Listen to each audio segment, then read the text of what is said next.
স্বামীর একটু রঙিন জলের নেশা ছিল, আর সেই নেশাটা রোজ বাড়তে বাড়তে সব সীমা ছাড়িয়ে গেছিল। আর পেটে রঙিন জল পড়লেই আবার দুই স্ত্রীর ওপর অত্যাচার করাটা যেন স্বামীর অভ্যেসে দাঁড়িয়ে গিয়েছিল। কিন্তু এইভাবে আর কতদিন চলতে পারে? এই অত্যাচার আর সহ্য করতে পারছিলেন না দুই স্ত্রী। বড় পদক্ষেপ নিলেন তারা। দুই স্ত্রী মিলে এবার স্বামীকে একেবারে জানে শেষ করে দিলেন। শুনতে অদ্ভুত লাগলেও এই ঘটনাটা ঘটেছে তেলেঙ্গানায়। জানা যায় মাস দুয়েক আগে শাশুড়িকেও জানে শেষ করার ঘটনা ঘটেছিল। তেলেঙ্গানার জানগাঁও জেলার ঘটনা। মৃতের নাম কালিয়া কানাকাইয়া। জানা যায় কালিয়ার দুই স্ত্রী ছিলেন, একজনের নাম চুক্কাম্মা এবং অন্যজনের নাম শিরিষা। দীর্ঘদিন ধরে রঙিন জলের নেশা করে দুই স্ত্রীর ওপর অত্যাচার করত কালিয়া কানাকাইয়া। কালিয়ার আরও অনেক গুণ রয়েছে।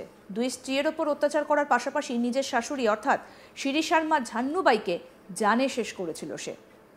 রঙিন জলে ডুবে এইসব করে আবার গ্রাম ছেড়ে পালিয়েও গিয়েছিল কালিয়া। মাঝে মধ্যে গ্রামে আসতেন, আবার দুই স্ত্রীর ওপর অত্যাচার করত, হুমকি দিত, আবার চলেও যেত। এমনকি প্রতিবেশীদের সে ভয়ও দেখাতো। এই পরিস্থিতিতে কালিয়া গত সোমবার বাড়ি ফেরে।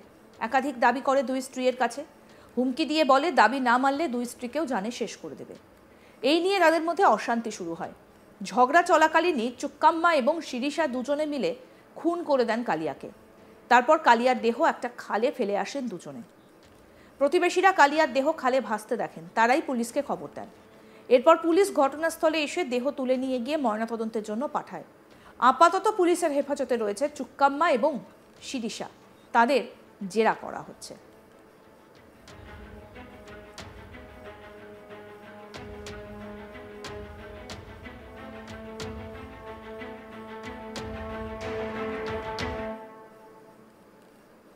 প্রসঙ্গত বলি, মেঘালয়ে হানিমুনে গিয়ে স্বামীকে জানে শেষ করে দেবার ঘটনাকে ঘিরে এখনো গোটা দেশ জুড়ে আলোচনা অব্যাহত। ত্রিকোণ প্রেমের কারণেই এই ঘটনা বলে এখনো পর্যন্ত জানা যাচ্ছে। তবে তারপরেও প্রশ্ন উঠছে, শুধুই কি ত্রিকোণ প্রেমের কারণে এই ঘটনা ঘটেছে? সোনামের স্বামী রাজা রঘুবংশীর ভাই অবশ্য এই বিষয়ে তন্ত্রমন্ত্রের কোনো যোগ থাকতে পারে বলে সন্দেহ করেছেন। সংবাদ মাধ্যমে তিনি বলেন, আমার ভাই যখন নিখোঁজ ছিল তখন ছবি উল্টো লাগানো হতো। যেখানে নিয়ে যাওয়া হয়েছিল সেটাও শুনেছি তন্ত্রমন্ত্রের জায়গা। এটা ভাবতে বাধ্য করায়। 60 বছরের ব্যক্তিকে বাঁচাতে 30 বছরের যুবককে শেষ করা হলো। কি বলেছিলেন সচিন রঘুবংশী, রাজার ভাই? আসুন শোনাই আপনাদের। तो टोटका इसलिए जैसे पापा ने फ़ोटो उल्टी लगाई थी।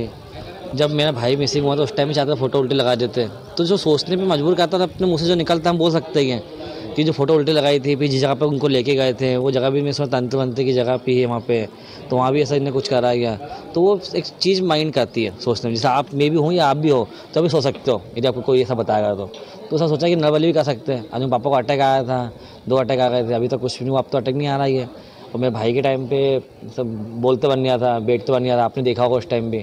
तो चीज़ें मजबूर करें सोचने के लिए कि एक 60 साल के व्यक्ति को बचाने के लिए 30 साल के बच्चे की बलि दे दी ने, ये सोचता हम तो वो कुछ भी नहीं। স্বামীর একটু রঙিন জলের নেশা ছিল, আর সেই নেশাটা রোজ বাড়তে বাড়তে সমস্ত সীমা ছাড়িয়ে গিয়েছিল। আর পেটে রঙিন জল পড়লেই আবার দুই স্ত্রীর ওপর অত্যাচার করাটা যেন স্বামীর একেবারে অভ্যেসে দাঁড়িয়ে গিয়েছিল। কিন্তু এইভাবে আর কতদিন চলতে পারে? এই অত্যাচার আর সহ্য করতে পারেনি দুই স্ত্রী। বড় পদক্ষেপ নিলেন তারা। দুই স্ত্রী মিলে এবার স্বামীকে জানে শেষ করে দিলেন। শুনতে অদ্ভুত লাগলেও এই ঘটনাটা ঘটেছে তেলেঙ্গানায়। জানা যায় মাস দুয়েক আগে শাশুড়িকেও জানে শেষ করার ঘটনা ঘটেছিল। এই ঘটনাটা ঘটেছে তেলেঙ্গানার জানগাঁও জেলায়। মৃতের নাম কালিয়া কানাকাইয়া। আরও জানা যায় কালিয়ার দুই স্ত্রী ছিলেন, একজনের নাম চুক্কাম্মা এবং অন্যজনের নাম শিরিষা। দীর্ঘদিন ধরেই রঙিন জলের নেশা করে দুই স্ত্রীর ওপর অত্যাচার করত কালিয়া কানাকাইয়া। কালিয়ার আরও অনেক গুণ রয়েছে। দুই স্ত্রীর ওপর অত্যাচার করার পাশাপাশি নিজের শাশুড়ি অর্থাৎ শিরিষার মা ঝান্নুবাইকে জানে শেষ করেছিল সে। রঙিন জলে ডুবে এইসব করে আবার গ্রাম থেকে পালিয়েও গিয়েছিল কালিয়া। মাঝে মাঝে গ্রামে আসতেন, আবার দুই স্ত্রীর ওপর অত্যাচারও করত, হুমকি দিত, চলেও যেত। এমনকি প্রতিবেশীদেরও সে ভয় দেখাতো।